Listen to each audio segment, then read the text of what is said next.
You're listening to Seattle Real Estate Podcast. Seattle dad says baseball park, is completely encased with homeless encampments. We got tents all over. In the old days, the dads, they wanted their kids to play baseball. They would have just done a sweep. They would have taken the tents. Hey, you guys got to go. This is a baseball field. We're not doing homeless 101 here. You guys got to go. Would have moved the tents out. Homeless people on their way.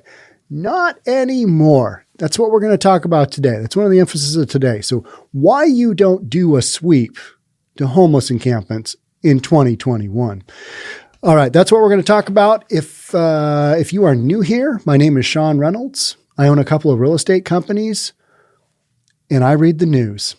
That's what we're doing. All right, let's jump on into it. Seattle dad says local park is completely encased, or he could have said surrounded with encampments. And I know we harp on this, and the reason we harp on this is because kids shouldn't have to deal with this stuff. Parents shouldn't have to deal with stuff. City officials should be taking care of this, and they're not. It's the bottom line, right? After hearing about the homeless encampments that have taken over fields in Ballard and are preventing local Little League teams from being able to play, others have spoken up about similar problems in different neighborhoods of Seattle. So it's like everybody's like, hey, yep, me too. It's happening in our neighborhood as well. A listener named Erick contacted KIRO Radio's Dori Monson show and shared photos from Miller Playfield near Seattle's Capitol Hill neighborhood. If you've been following the podcast at all, I do talk about this park fairly often because what happened is the Cal Anderson Park at CHOP, it basically got cleared out last summer, got swept out, had a bunch of homeless people come back in, do their tent thing, and just recently, I think it was December, late December, beginning of January, something like that, did another sweep, cleared everybody out, and the park has been opened back up. But when they cleared everybody out, a lot of those tents, they went to Miller Park, which is, I think, it's about half a mile to the north and east, or maybe it's due east. So they just went from one park, a bigger park, to another park, a little bit smaller park. They went to Miller Playfield near Seattle's Capitol Hill neighborhood. Didn't go far. Dori had previously said that he'd like to think that when his kids were young, Dori's, I think, is about my age, the dads or moms would have removed the tents from the field and got back to the game. I don't know. Definitely not the moms. Dealing with this stuff, you've got a lot of unknowns. You don't know who's in the tent. You don't know what they got in the tent. I don't even know back when my kids, call it 20 years ago, would we have been doing that? I think you would have had more confrontations, and you have zero confrontations today because you have no idea what's in the tent or tents or in that community. You just don't know. Drugs, crime rings, guns, weapons, you name it. Those are found in homeless encampments. And that's why it is so critical that you don't have homeless encampments next to a school, in a park, on a baseball field, where kids are. You just don't have that, right? But he realized maybe he was just talking tough since he doesn't know the situation as it is today. Yeah, you go walking through these things and you're like, all seems peaceful. But then you read all the crime reports that come out, all the 911 calls that have happened. And that's why they shut these things down invariably. Safety issue. You got too much crazy stuff, illegal stuff going on, and you got to close it down. I mean, just name some normal crimes, against humanity. You're going to find them in droves coming out of the homeless encampments. Erick is also a dad and says his family used to use the space at Miller Playfields nearly every day. About 3 years ago, and this is long before COVID, by the way, there was an occasional tent there, occasional tent here, occasional tent there, and that's how it starts, right? And maybe an occasional disruptive homeless person, but it really wasn't a problem, Erick said. And it's gone straight downhill ever since, to the point where you literally can't run around the perimeter of the field because it is circled in tents. At a kid's baseball field, that is terrible. I mean, a baseball field. It's completely encased with encampments and even in the dugouts, he added. I remember my kids both played baseball and we had games over at a park. I want to say it was in West Seattle.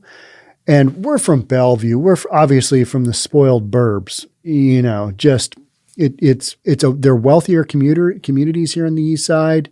And we don't deal with a lot of homelessness because our police and our leadership, they don't allow it, especially not at parks, especially not at playfields, and especially not near schools. We don't do that.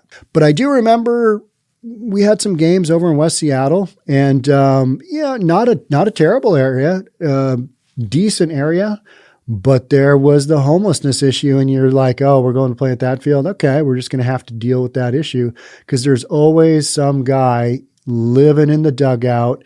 You got to kind of boot them out, or somebody drinking or doing drugs or whatever they're doing in the dugout, because those are kind of, hidden and out of the way. You got the field and you've got tents around them, and then people do crazy stuff in the dugouts because it's a little bit protected, a little bit enclosed. And so, us East Siders, as we call ourselves, we'd have to, go to West Seattle and play a game there. And you're kind of like, yeah, this is why we don't really like to play games in Seattle. You've got just another thing to deal with that is outside of your comfort zone. Homelessness colliding with kids trying to play baseball. He says there's no way for sports teams to play at the field as it is. Plus, it's a safety hazard. If parents were to step in and remove the tents, Erick says there's a chance that someone would get hurt or there would be a physical altercation. In addition, there's a lot that would have to be moved, and it's not just one tent. So you got a bunch of issues there. Homeless people feel entitled to living in the parks. They feel like they should be there. They protect themselves. They do have weapons. They do have guns. Not saying all of them, but I'm saying some do. And do you want to randomly pick that wrong tent? Probably not. I don't. I try and stay clear. And I recognize that this is where these people are living. Should they be living there? No, but they are. So I try and give them kind of a wide swath, and I don't get up close. And, if I'm filming something, I'll just take it from a little bit of a distance, because whether I show it close or up, really up close, just really get in the mix there. I don't feel like you, the viewer, is like, oh, come on, Sean, you got to go a little bit closer. You really got to get in there. I want you like 1 foot inside the tent to really get this shot. I don't feel like you guys do that. You understand, this guy's getting some footage, might be a little bit away, but yeah, that's probably the safe bet.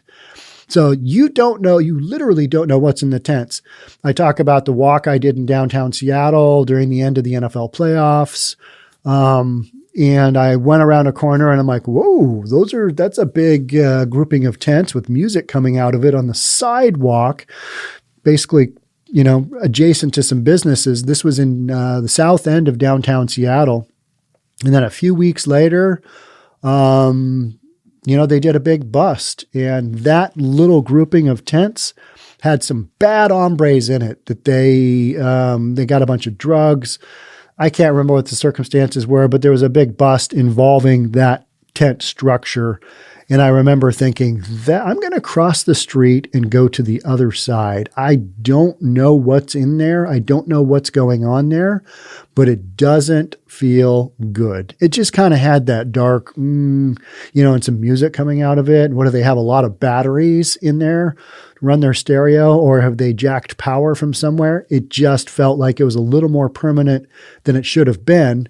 And that's the feeling you get at a lot of these encampments, because you got a lot of stuff. If you watch Venice German in Venice on YouTube, I just saw that he got 100,000 subscribers. Good for him. That's amazing. He's done a great job covering what's gone on in Venice with their situation there. The CDC has said, hey, you can't move homeless encampments during the Rona because you might spread the Rona. And so I think the homeless community has kind of taken that as, well, we can kind of set up shop wherever. And in California, they're also basically saying you're not going to move any large things out of the homeless encampment. So they've got full-size couches, they've got tables, they got all kinds of stuff because they're not going anywhere. In a lot of these encampments, you'll see the same thing. They are literally like a community with their own stuff, their own kitchens. I mean, you kind of name it, they've got it jerry-rigged in one sort of shape or form. So it's not just one tent. These are not easy things to just kind of come through and sweep out. So that's why you have to have police involvement. You have to have a sweep come through and do it. You got to do it legit. And so in the meantime, if the Parks and Rec or the school officials aren't moving the tents out, guess what? Little Johnny's got to kind of figure it out with his dad and his coach. How are we going to play some baseball today? That shouldn't be happening. That just should be a no-go. The park should be open. Baseball fields should not have tents surrounding the outfield. Just shouldn't. You could definitely get injured, he said, especially if you're not adept at defending yourself. All right, here's the thing. We're going to have to go. We're going to have to clear out the baseball field. We need the 10 and unders to be able to play today. So bring your shields, bring your, mace, bring your pepper spray, bring your taser, because we're getting down. We know how to defend ourselves. No, dads just go in there and they're like, all right, I don't want my kid to get hurt. I don't know if this is a good thing. So they're not able to play baseball there, right? That's the bottom line. Can you imagine the kid hitting a home run and he's running around and some homeless guy comes running on the field? That's exactly the stuff that goes on. I mean, you don't know what they have in those tents. That's the last quote of that paragraph. You just don't. I was at CHOP and I was thinking, these are just a bunch of homeless people living here. This is interesting. I hadn't really got the lay of the land yet. And it was like a Saturday or Sunday afternoon. And I was there kind of on the impression that there were sentry guards everywhere. Antifa had taken everything over. And the first or the second couple of times I was there, I didn't understand how things were working. I didn't understand how it was going down. I didn't realize that it was far more dangerous than I was probably giving it credit for. And I remember there was I was over, so I'm in Cal Anderson Park in CHOP, and I was near where they had the community garden area where they were, I've got some video, and you just had some of the craziest signs up. Like, this is for people of color only gardening, along those lines. And I remember, I was filming there and I was looking around and there was some commotion. And I'm like, what is going on? A bunch of people ran off and I'm filming, and half an hour later, I'm still filming kind of in the same area. And I heard some people coming back to this area. And what I didn't realize is that this was an area of not homeless people, but this was an area of straight up activists. They were kind of in the garden area. The homeless people were a little bit further north, up a small berm on kind of the northern end of Cal Anderson Field. That's where the homeless were living. But where I was, those were the straight up activists. And what I didn't know is there was an altercation, and a bunch of the guys from the activist group, they had taken their guns and they're going to go square away whatever altercation was going on. This happened on the regular. They had CBs and they would talk and they would, they're in communication, and they're going to go handle the problem, which happened on, I think, 11th Avenue East, which is down by, it's a couple of blocks away because it's, a small community. And it's down by the East Precinct, which had been vacated by the police based on the mayor's mandate, I believe, allegedly. And so then, all these people are kind of coming back, and I heard whispers of, there was an altercation, so I had to take care of it. And this dude goes walking up to his tent and he's pulling open the tent door. And then the other hand, he has like AR-15. He's got an assault rifle in the park. He's just putting it back in his tent because he was going to go take care of the issue. And usually the issues got squared away. We had a couple of those during CHOP, and the issues got squared away because enough armed guys walked up and said, is there a problem here? And these were not the police. These were not members of the government, just armed citizens, Antifa, whatever it was.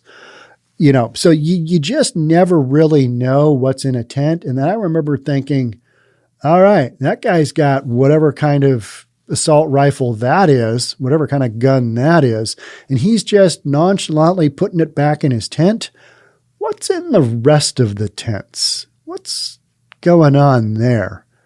I don't think I want to know. I think I'm going to go back to Bellevue, probably where I belong, right? Now, I filmed a lot of that stuff, and it was like, okay, that dude just literally walked into his tent with an assault rifle. Ugh, This could end very badly. And, 2 people did get killed. They got killed and chopped. That happened. Summer of Love kind of took a dark turn there, right? He also said a lot of the people living in the field are younger. Homeless population has become way, way younger. They're younger, and it could end poorly for any 40, 50, or even 60-year-old parent that tries to step in. It could end badly for anybody trying to step in because they've got weapons. There's no lock on a tent, really. You know what I mean? You just take a pair of nail clippers and you can open up a tent. Just zzz. Nylon, not a difficult surface. That's why they're so light and yet somewhat waterproof. So anybody can be impacted if you go up to a tent and go, "Hey, who's in there? What do you got? What are you doing? Can you please leave?" No. It just simply isn't like it was when you came across a homeless person 20 or 30 years ago, Erick said. That is the reason I am reading this story, because a lot of people are under the impression, you just sweep them to the side. No, it doesn't really go down like that. It's why you need the cops. And so you have to have some kind of order, some kind of municipal order to sweep them out.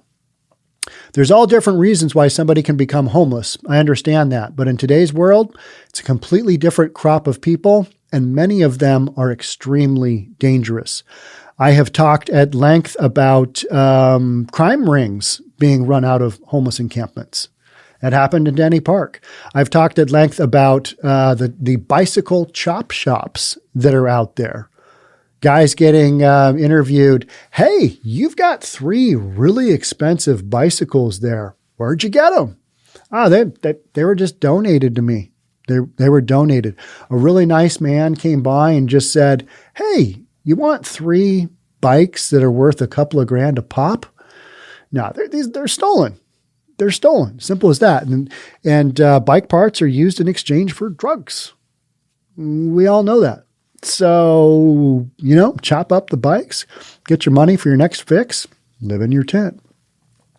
In terms of removing the tents, you're talking about literally truckloads to remove some of these tent encampments, he added, noting that there's also needles and dangerous objects involved as well. I did a video when CHOP was cleaned out for the second time, and when they cleared it out. And this was after the homeless advocates had set up kind of some temporary barriers around a perimeter area to the north. This wasn't CHOP style where they were kind of trying to take down a whole bunch of blocks. They're just basically saying, "Hey, we want our homeless people to be able to live in the park," because that makes absolute sense on some level to somebody somewhere. Doesn't make any sense to me. But in the video that I shot, you can see dump truck after dump truck after dump truck going in and going out. They had Parks and Recs in there, and they were tearing stuff apart. Just all kinds of crap and just stuff that the homeless encampment had left behind, that the homeless advocates had left behind. I mean, it was a real mess. And you literally bring in bulldozers and you bring in dump truck after dump truck after dump truck. You're not talking about a handful of guys with rakes and some lawn seed to reseed a couple of areas. You're talking about some pretty major damage because you got people living in there that aren't really used to living with any kind of rules, and they just do things the way they want. And then when the sweep comes, they leave an enormous pile of stuff that has to get cleaned up by the city that you and I, as tax-paying citizens, get to pay for. Isn't that special? That's special. Erick told Dori that he has bought a house in Lake Forest Park and is planning to move with his family. Lake Forest Park is to the north of downtown Seattle. It's kind of one of those cities that sits right on the county border. The northern edge of Lake Forest Park borders into Snohomish County. So it's the farthest north type city within the Seattle confines. I thought this was going to be my final place. This was paradise to me. The city was beautiful, Erick said.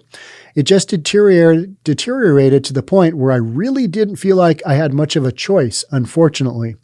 I haven't given up hope, but something has to be done because it certainly pushed us out, he said. And we're talking about the explosion of the homeless encampments, especially since the Rona. So And that has gone kind of hand in hand with the explosion in housing prices. I know a lot of people have been priced out of the area. Okay. But, basic economics states that you go where you can afford, and maybe you might need to do a little commute. The homeless, unfortunately, are going to wherever the services are, and they are in Seattle. Bellevue doesn't even really have shelter. Kirkland, another adjoining city, doesn't really have shelter and services. So you gotta take people where they can go. In Seattle, they've got the best option, and so you're going to have they've got a lot of options in Seattle. They're literally turning hotels into homeless shelters. And then I did a podcast not long ago on how they are taking brand new kind of micro apartments, little tiny, tiny studios, and turning those into homeless, shelter for the homeless as well. So you've got a lot of that happening. Unfortunately, they're playing catch up because there's so many unhoused people in our area that you just can't keep up with all of them. And so they are spilling out into our parks and to our playgrounds and just all these other places where it's really sad to see. I know last summer I was over in Ballard a fair amount, which is a kind of an older Norwegian fishing community. People used to make a lot of fun of it, but because it's pretty close to downtown Seattle, it's really close in. It's got some cool stuff, but it's also got it's loaded with homeless encampments, with tents. And so the look of a lot of the buildings there, it's like, that's not good. This isn't the look we want. What's the solution? I don't know. The city of Seattle is working on it. They're doing some stuff. They are actually doing something. We're seeing a little bit of progress, but is it enough? And, baseball for the kids. Yeah, we can't play ball today. There's too many tents in the outfield. We can't, it's a safety hazard. We'd love to have you guys play. We'd love to have you play a game, but just look out there, folks. Look at the outfield. Yeah, that's a no-go. Not having my kids next to that. And so I can't blame these parents for being upset and thinking, all right, let's just go throw their tents out of there. Don't do it. Just not worth it. You got to wait till the police come in. And unfortunately, the police are understaffed and undermanned. They're doing the best they can to cover what crime they can. But, they've been defunded. A lot of them they're not working for Seattle anymore. They're working for other neighborhoods and communities where they're appreciated. Back the blue. And so as a result, issues like homelessness and homeless encampments, until there's some kind of mandate, you're stuck with them. That's what's going on. You're going to have them next to your schools. You're going to have them next to your Broadview Elementary School. Did that podcast yesterday. Had a picture of a little girl looking through a cyclone fence, kind of down a little berm, looking right at a tent. She's like, kind of one of those shots. And you're like, oh, geez, that's not a good look. Not in my city would be my answer. Yeah, kind of a tough one, right? I mean, kids can't play baseball because too many homeless people living in the outfield. They've surrounded the outfield. I mean, I guess it's better than the baseline, but I mean, that just means that your whole baseball field is loaded up. And it might as well be, because when you can't use it, you can't use it. We just had a clearing out of Denny Park. They just went through, cleared it out, landscaped it, graded it. Crazy what they're doing. They're clearing out Echo Park homeless encampments right now in California and LA. A lot of this stuff going on, and a lot of people they want to pretend it's not going on, but it is. And these citizens, like the guys talking here, saying, hey, don't go try and get rid of the tents. You don't know what's in there. You don't know who's in there. You don't know their mental stability.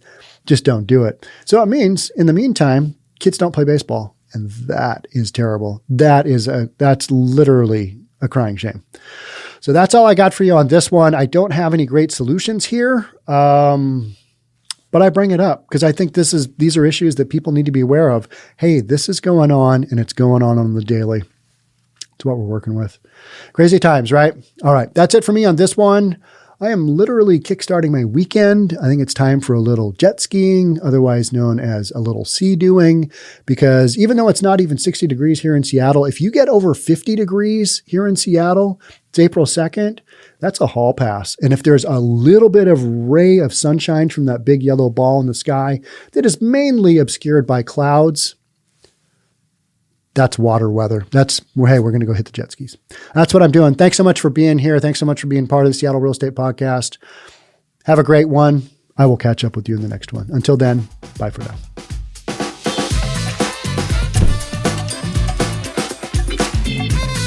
Don't forget to subscribe to our channel and hit the notification bell so you'll know when our next video is out.